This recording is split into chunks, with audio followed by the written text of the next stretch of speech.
क्योंकि जिस प्रकार का टेरर डेमोलिशन, जिस प्रकार आतंकवाद का खात्मा बीते कुछ दिनों में हमने भारतवर्ष में देखा है, भारतवर्ष ने जिस प्रकार से पाकिस्तान में आतंकी अड्डों को ऑपरेशन सिंदूर के माध्यम से समाप्त किया है, वह अपने आप में पूरे विश्व में एक संदेश भेजता है, एक निर्णायक संदेश।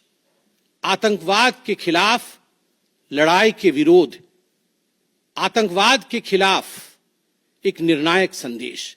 इसलिए आज का ये प्रेस कॉन्फ्रेंस, इसको संबोधित करते हुए मुझे गर्व की अनुभूति हो रही है। अदम्य साहस का परिचय दिया है भारत की सेना ने, अदम्य साहस। आज भारतीय जनता पार्टी और हम सभी कार्यकर्ता, आज सारा भारत धन्यवाद करता है भारत की आर्मी का, भारत की सेना का, भारत की एयरफोर्स का, भारत की नेवी का और उन तमाम जाबाज सेनानियों का जिनके कारण आज ऑपरेशन सिंदूर सफल हुआ है। अगर सही मायने में देखा जाए तो ऑपरेशन सिंदूर और उसके विषय में पूरा हिंदुस्तान आज जानता है, क्योंकि कई प्रेस कॉन्फ्रेंसेस हुए। कल भी तीनों डीजीएमओ ने मिलकर के देश को संबोधित किया और तमाम तथ्य जो देश जानना चाहता था उसे उन्होंने हमारे समक्ष रखा। मगर मुझे लगता है कि एक आम नागरिक के भाषा में, बहुत साधारण भाषा में आज मैं आपको बताना चाहूंगा कि ये जो ऑपरेशन सिंदूर हुआ है, किस प्रकार से इससे हिंदुस्तान आतंकवाद के खिलाफ लड़ने में एक निर्णायक भूमिका हिंदुस्तान ने अदा किया है। आप सभी जानते हैं 22 तारीख का वो दिन, that unfortunate day on 22 of April, जब पहलगाम में 26 लोगों का नृशंस हत्या कर दिया गया था आतंकवादियों द्वारा। वह आतंकवादी जो पाकिस्तान से आए थे, वह आतंकवादी जो पाकिस्तान द्वारा प्रशिक्षित किए गए थे, आतंकवादियों द्वारा प्रशिक्षित किए गए थे। उनमें 25 भारतीय थे और एक नेपाली नागरिक था। प्रधानमंत्री श्री नरेंद्र मोदी उस समय विदेश दौरे में थे, सऊदी अरब में थे।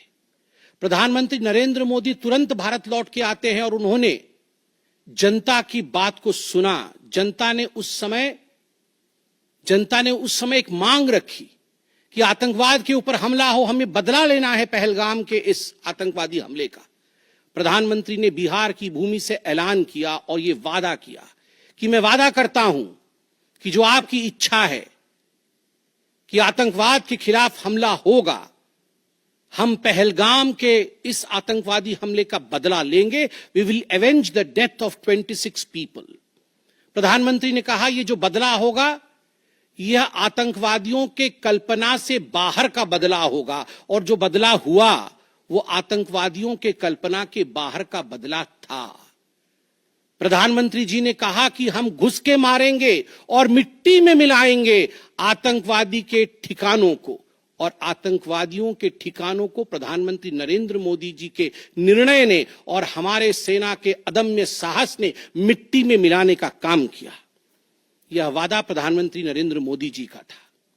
22 तारीख से 7 मई तक लगभग ये 14 दिन आप सभी ने देखा, पूरे भारतवर्ष में एक प्रकार से एक माहौल टेंशन का था, प्रेशर का था कि तुरंत निर्णय किया जाए, तुरंत एक्शन में आया जाए।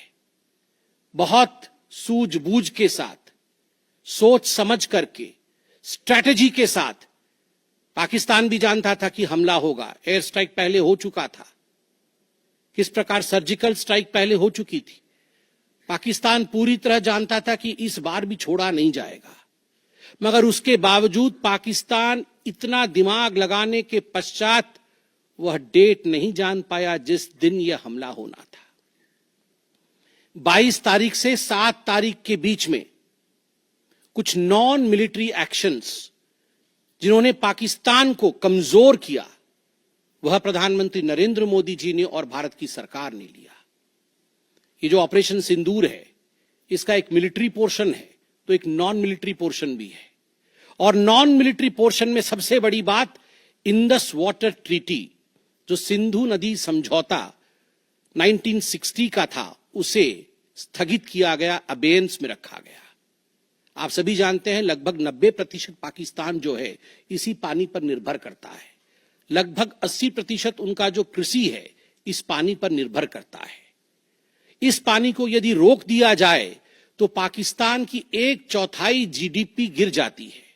इस पाकिस्तान को अगर इस पानी से वंचित रखा जाए तो पाकिस्तान के हालात वैसे होंगे कि उनकी जीडीपी लुढ़केगी, कृषि लुढ़केगा। केवल कृषि और जीडीपी नहीं, उनके पावर कट्स होंगे और इस प्रकार का माहौल पाकिस्तान में पैदा होगा कि पाकिस्तान एक फ्रजाइल स्टेट के रूप में, अभी भी फ्रजाइल है, और फ्रजाइल स्टेट के रूप में वो सामने आएगा।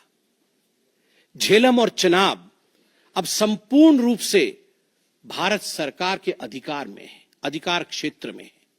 और जिस प्रकार से यहां हम बांध बनाने की और रिवर को आगे बढ़ाने की बात कर रहे हैं, नए रिजर्वॉयर, इरिगेशन और हाइड्रो पावर से जम्मू कश्मीर, लद्दाख, पंजाब एवं हरियाणा, इन राज्यों को बहुत फायदा मिलने वाला है।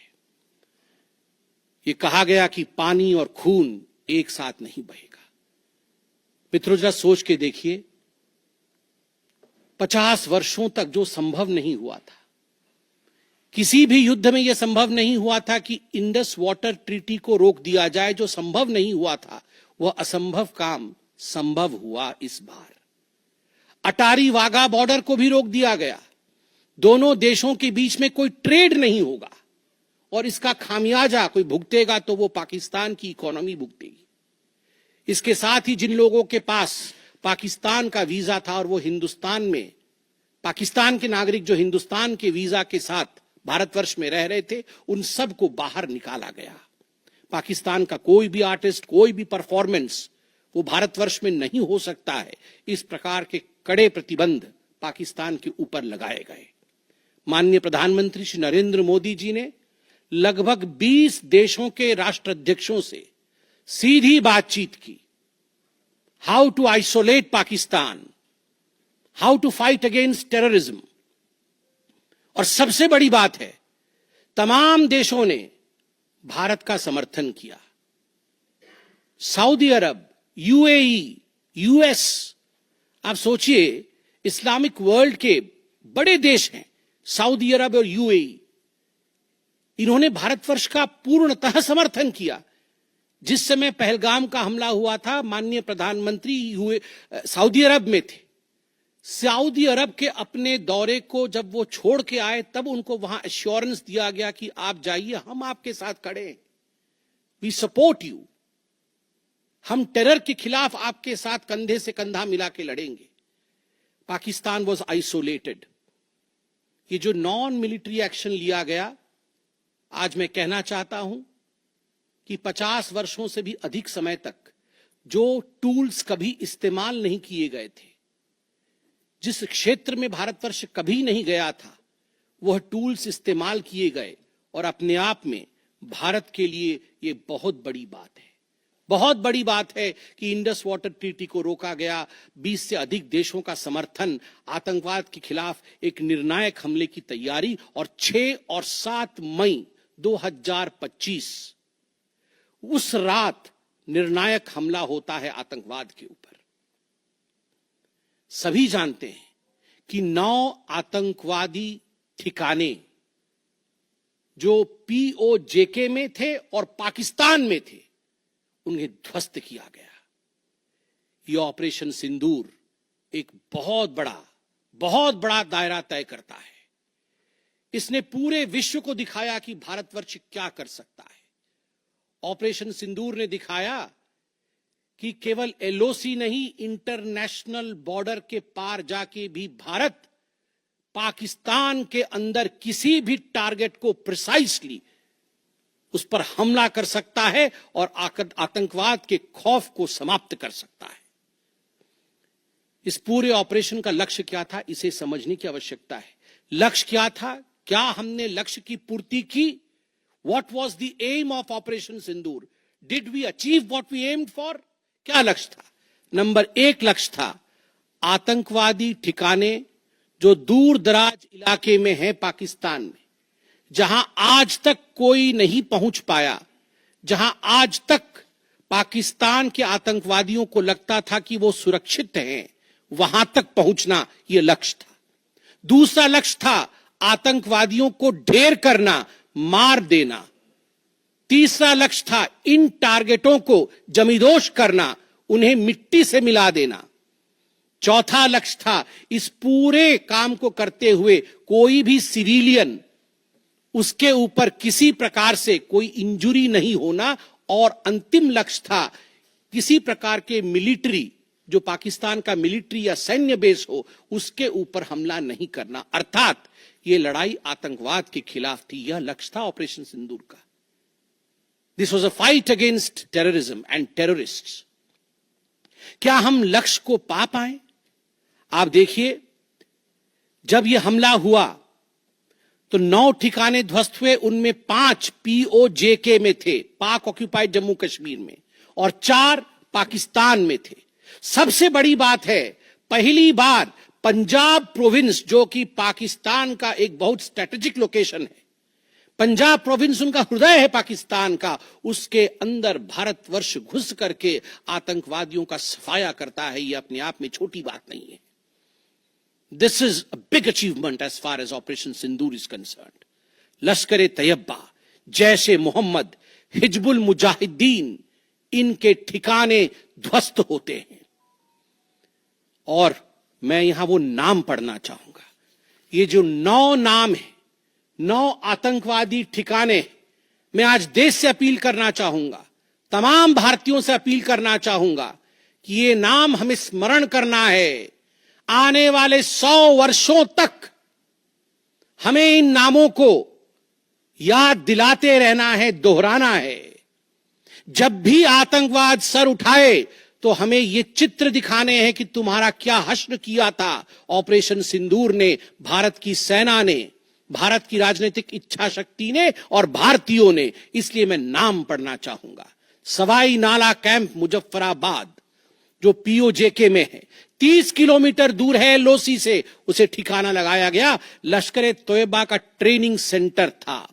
20 अक्टूबर 2024 सोनमर्ग में और 24 अक्टूबर 2024 गुलमर्ग में जो आतंकी हमले हुए थे, उसमें यहां से आतंकवादी आए थे। और सबसे बड़ी बात, 22 अप्रैल 2025 को जो आतंकवादी आकर पहलगाम में हमारे नागरिकों को मार के गए थे, हमारी बहनों के माथे से जिन्होंने सिंदूर पोंछने का काम किया था, उनका प्रशिक्षण भी इसी केंद्र में हुआ था, सवाई नाला कैंप मुजफ्फराबाद।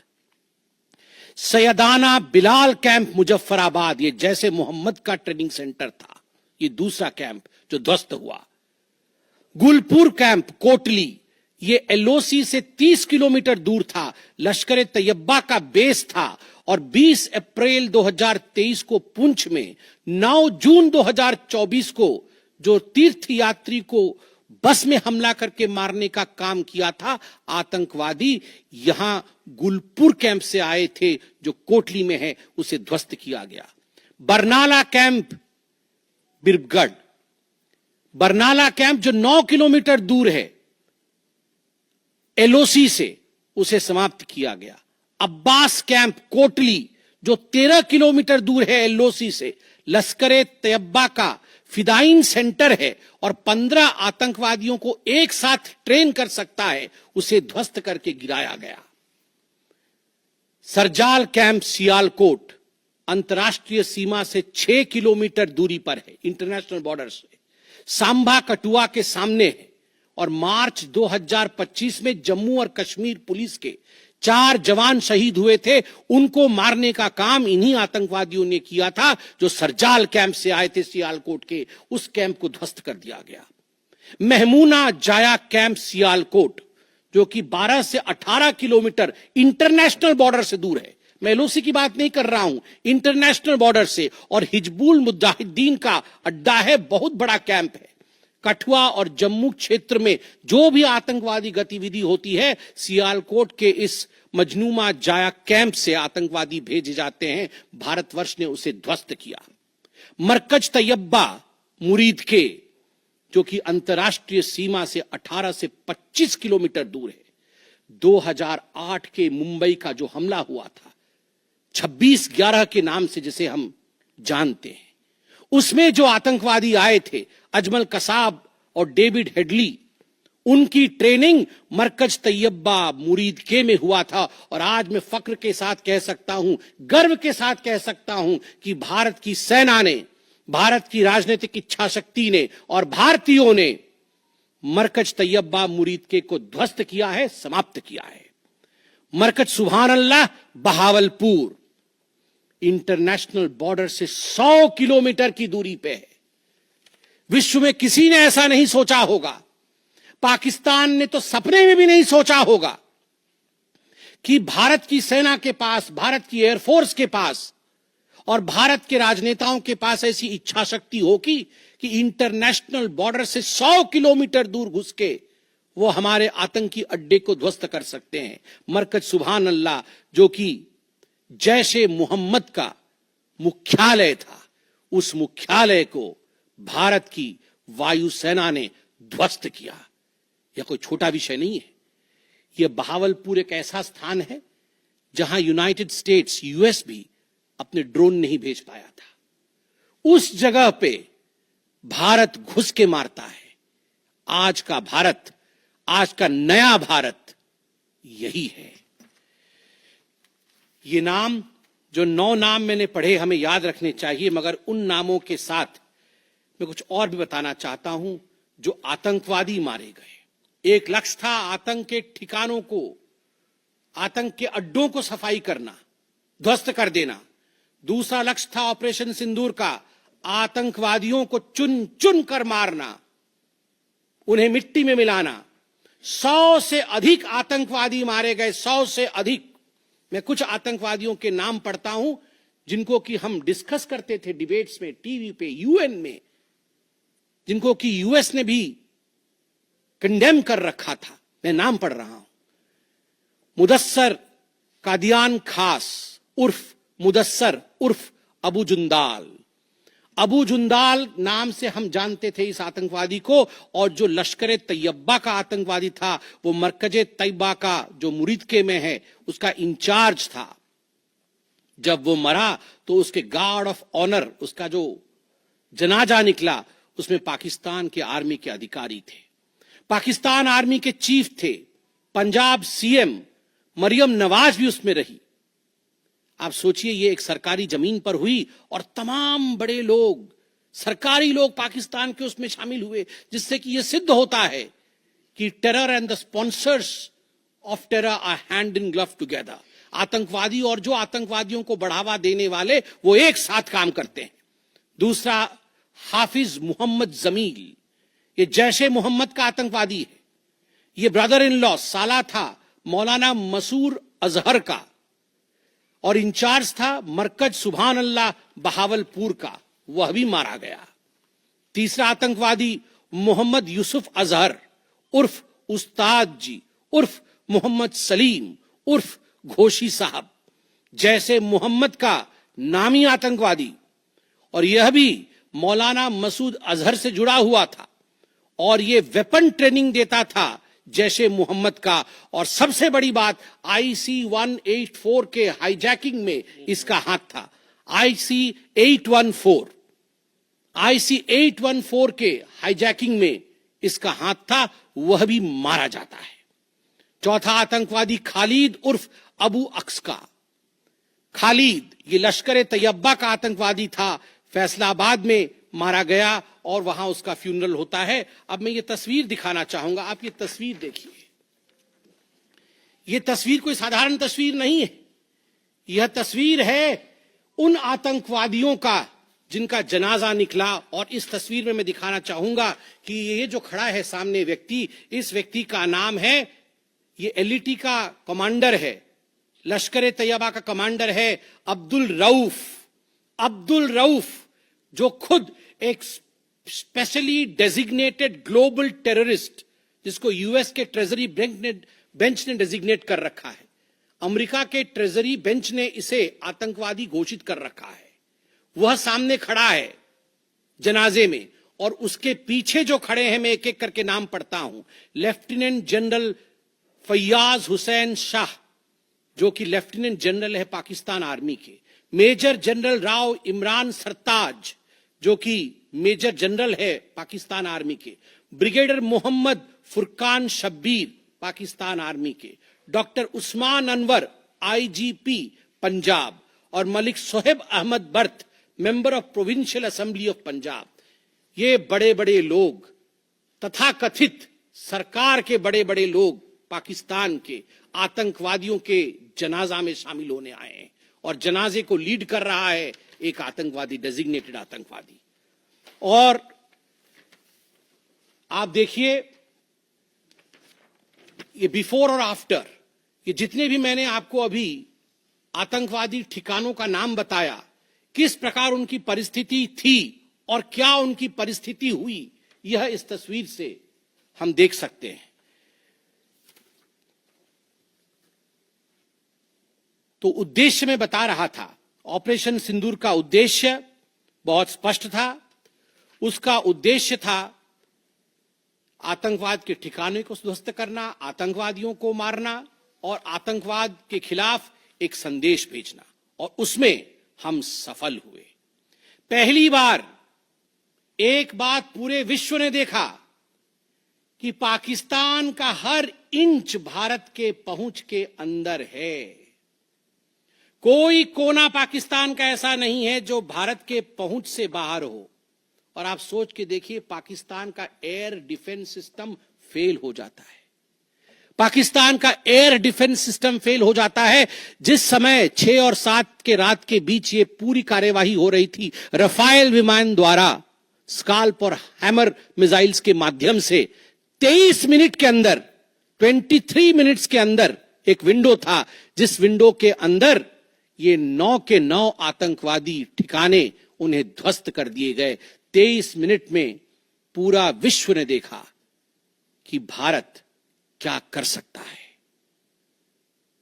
मुझे लगता है पूरे विश्व में इस प्रकार से 23 मिनट के अंदर इतने प्रेसिशन के साथ आतंकवादी ठिकानों पर हमला किसी देश ने पहले किया होगा। और जब यह पूरा एक्सरसाइज समाप्त हुआ, उसके बाद जब हमारे एमईए ने, हमारी आर्मी ने प्रेस कॉन्फ्रेंस किया, तो उसमें कुछ 4 शब्द बहुत महत्वपूर्ण थे। वो 4 शब्द हैं controlled, precise, measured, non escalatory. हमने ये जो 9 अड्डे ध्वस्त किए वो कंट्रोल्ड तरीके से ध्वस्त किए। प्रिसाइज, कोई सिविलियन अड्डा या कोई मिलिट्री टारगेट नहीं था, प्रिसाइज टारगेट था, आतंकवादी ठिकाने, उनको ध्वस्त कर दिए। मेजर्ड, जितना ध्वस्त करना था उतना ध्वस्त किया, उसके अगल बगल के किसी स्ट्रक्चर को ध्वस्त नहीं किया। जहां आतंकवादी थे उनके ठिकाने में घुस के उनको मार के निकले। और नॉन एस्केलेटरी मतलब युद्ध को बढ़ाने वाला नहीं, नॉन एस्केलेटरी, क्योंकि the primary escalation was Pahalgam. जो मूल एस्केलेशन था वो 22 अप्रैल को पहलगाम में पाकिस्तान ने किया था। हमने रिएक्ट किया नॉन एस्केलेटरी। ये 4 शब्द अपने आप को परिभाषित करते हैं कि ऑपरेशन सिंदूर का लक्ष्य क्या था। ऑपरेशन सिंदूर का जो लक्ष्य था, ऑपरेशन सिंदूर ने उसे 100% पूर्ण किया, 100% पूर्ण किया। इसलिए आज हिंदुस्तान, भारतवर्ष गर्व के साथ कह सकता है कि ऑपरेशन सिंदूर एक ऐसा ऑपरेशन था जो 100% सक्सेसफुल था। और जितने हमारे जाबाज पायलट्स गए थे राफेल के साथ, उतने लौट के आए और आतंकवादी ठिकानों को ध्वस्त करके आए, और किसी सिविलियन को नहीं मारा, किसी मिलिट्री बेस को नहीं मारा। मगर दुखद है, जैसा कि पाकिस्तान से एक्सपेक्टेड है, पाकिस्तान उसके पश्चात रिटेलिएशन करता है, पाकिस्तान अपने ड्रोन्स इत्यादि भेजता है, मगर भारत की सिस्टम ने पाकिस्तान के इन ड्रोन्स को, इन मिसाइल्स को हवा में ही समाप्त कर दिया। और सबसे बड़ी बात है, एयर डिफेंस सिस्टम लाहौर का 7 और 9 तारीख के बीच लाहौर के एयर डिफेंस सिस्टम को समाप्त करने का काम हिंदुस्तान ने किया। और 9 और 10 तारीख के बीच, 9 मई और 10 मई के बीच 11 एयर बेसेस को, पाकिस्तान के 11 एयर बेसेस को ध्वस्त करने का काम भारतवर्ष ने रिटेलिएशन में किया। जब पाकिस्तान ने भारतवर्ष के ऊपर एस्केलेशन किया तो भारतवर्ष ने 11 एयर बेसेस को समाप्त किया। इन एयर बेसेस के नाम भी हमें याद रखने चाहिए। तमाम भारतीयों को वो 9 नाम आतंकवादी ठिकाने याद रखने चाहिए, स्मरण होना चाहिए। और ये जो 11 एयरबेस हैं, हिंदुस्तान अपने पर आ जाए तो क्या कर सकता है अपने लोगों को बचाने के लिए। ये 11 नाम भी मैं पढ़ता हूं। नूर खान, ये नूर खान वह एयरबेस है जहां पर एयर टू एयर रीफ्यूएलिंग करने की क्षमता है। हवा में उड़ रही हो अगर आपका विमान, तो एयर टू एयर रीफ्यूएलिंग यही नूर खान से हो सकती है। जब भारत ने नूर खान को ध्वस्त किया तो जो जहाज थे पाकिस्तान के, उनके पास वो क्षमता नहीं रही कि वो हवा में अधिक समय तक युद्ध कर सके, उन्हें नीचे उतरना ही पड़ा। नूर खान, रफीकी, मुरीद, सुक्कूर, सियालकोट, पसरूर, चुनियान, सरगोदा, स्कारू, भुलारी और जकोबाबाद, ये तमाम मैं फोटोज लेके आया हूं। जकोबाबाद का ये फोटो देखिए, क्या था पहले और क्या हुआ बाद में, क्या था पहले और क्या हुआ बाद में। आप देख सकते हैं परखच्चे उड़ गए। यह है प्रिसीशन ऑफ इंडियाज अटैक। तमाम फोटो हैं यहां पे, किस प्रकार से हमने एक एक करके उनके एयर बेसेस को समाप्त किया। आप देख सकते हैं सारे एयर बेसेस के हम फोटो लेके आए हैं, जकोबाबाद से लेके बाकी तमाम। क्योंकि आपने ये सब देखा हुआ है, मैं अधिक समय नहीं लूंगा। आर्मी ने आपको दिखाया है, डीजीएमओज ने आपको दिखाया है, इसलिए मैं इसको आपको दिखा के दोबारा, I would not like to take much time, but मैं रिमाइंड करना चाहूंगा कि 11 एयर बेसेस को हमने ध्वस्त किया। और इसमें एक बड़ा विषय है, पहली बार विश्व में किसी देश ने एक न्यूक्लियर कंट्री के अंदर घुस करके उनके एयर बेसेस को समाप्त करने का काम किया। पाकिस्तान एक न्यूक्लियर कंट्री है, उसके अंदर घुस करके उनके एयर बेसेस को 20% पाकिस्तान के एयरफोर्स के इंफ्रास्ट्रक्चर को भारतवर्ष ने नाकाम कर दिया। 20% of PAF's infra was destroyed by India. Just imagine, एक न्यूक्लियर कंट्री है, उसमें घुसकर मारना, यह अपने आप में पूरे विश्व में पहला इंस्टेंस है। और भुलारी एयरबेस में 50 PAF पाकिस्तान एयरफोर्स के जवान मारे गए, जिसमें स्क्वाड्रन लीडर उस्मान यूसुफ भी मारे गए। कुल मिलाकर के 9 आतंकी ठिकाने, 11 एयरबेस, 100 से अधिक आतंकी, 50 जवान और अपनी इज्जत, यह पाकिस्तान ने खोया है।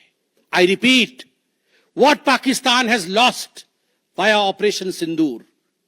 9 आतंकी ठिकाने, बड़े बड़े आतंकी ठिकाने, 11 एयरबेस, 100 से अधिक आतंकवादी, 50 से अधिक जवान और अपनी इज्जत, यह पाकिस्तान ने खोया है। यह झटका पाकिस्तान सह नहीं पाया और उनके डीजीएमओ का 10 तारीख को ही फोन आया। और उसके पश्चात मैं कहूंगा यह सीज फायर नहीं, यह एक अंडरस्टैंडिंग है। यह एक अंडरस्टैंडिंग है कि यदि भविष्य में किसी प्रकार का कोई भी आतंकी हमला होता है तो यह अंडरस्टैंडिंग तोड़ दी जाएगी। हमने करके दिखाया है, जो पहले कभी नहीं हुआ था वो हुआ है इस बार। अंदर घुस के मारा है हमने, ये एक अंडरस्टैंडिंग है। और सबसे बड़ी बात है, पाकिस्तान में उनके मौलाना, उनके मौलवियों ने पाकिस्तान का साथ नहीं दिया, मगर हिंदुस्तान की एकता देखिए, हिंदुस्तान का भाईचारा देखिए। पूरा देश एक होकर खड़ा हुआ, पूरा देश सेना के पीछे, सेना के अदम्य साहस के पीछे, हमारी राजनीतिक इच्छा शक्ति के पीछे पूरा भारत एक होकर खड़ा हुआ। और आज मैं कहना चाहता हूं कि आज पाकिस्तान पूरे विश्व में अलग थलग पड़ा है। पहले भी ऐसे वक्त थे, अनेकों प्रयास भारतवर्ष करता था। पहले हम सबूत देते थे, प्रयास करते थे डोजियर के माध्यम से पाकिस्तान को प्रूफ दे आतंकवाद का। वो डोजियर लेती थी मगर उस पर काम नहीं करती थी। मगर आज नए भारतवर्ष ने पाकिस्तान को बख्शा नहीं है। आतंकवाद के खिलाफ एक निर्णायक लड़ाई हुई है और प्रधानमंत्री जी ने स्पष्ट कहा है, वहां से यदि गोली आती है तो यहां से गोला जाएगा। इसी के साथ मैं अपने वक्तव्य को समाप्त करता हूं। कोई प्रश्न हो तो अवश्य पूछें। कमलेश जी।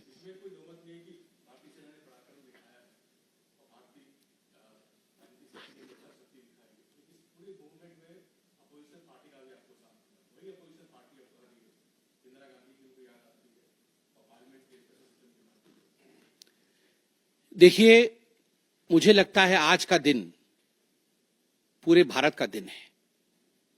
मैं ऐसा नहीं कहूंगा कि आज मैं भारतीय जनता पार्टी के प्रवक्ता के नाते कह रहा हूं। मैंने शुरू में ही कहा था, आज मैं भारतवर्ष के एक साधारण नागरिक के रूप में जो अदम्य साहस हमारे सेना ने दिखाया है उसका विवरण किया। पाकिस्तान ने क्या खोया है और हिंदुस्तान ने क्या पाया है वो मैंने आपको दिखाया है। इसमें तमाम पॉलिटिकल पार्टी ने एकजुटता दिखाई। यह भी अपने आप में एक बहुत बड़ी अचीवमेंट है, बहुत बड़ी बात है। और आज मैं नहीं चाहता हूं मैं किसी की आलोचना करूं।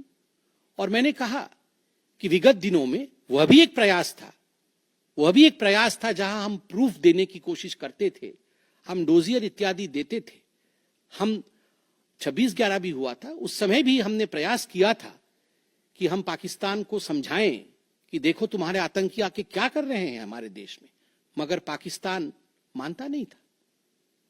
पाकिस्तान को लगता था कि they can take India for granted. मगर अब परिस्थिति बदले हुए हैं। अब कोई हिम्मत नहीं कर सकता है इंडिया के ऊपर आंख उठा के देखने का।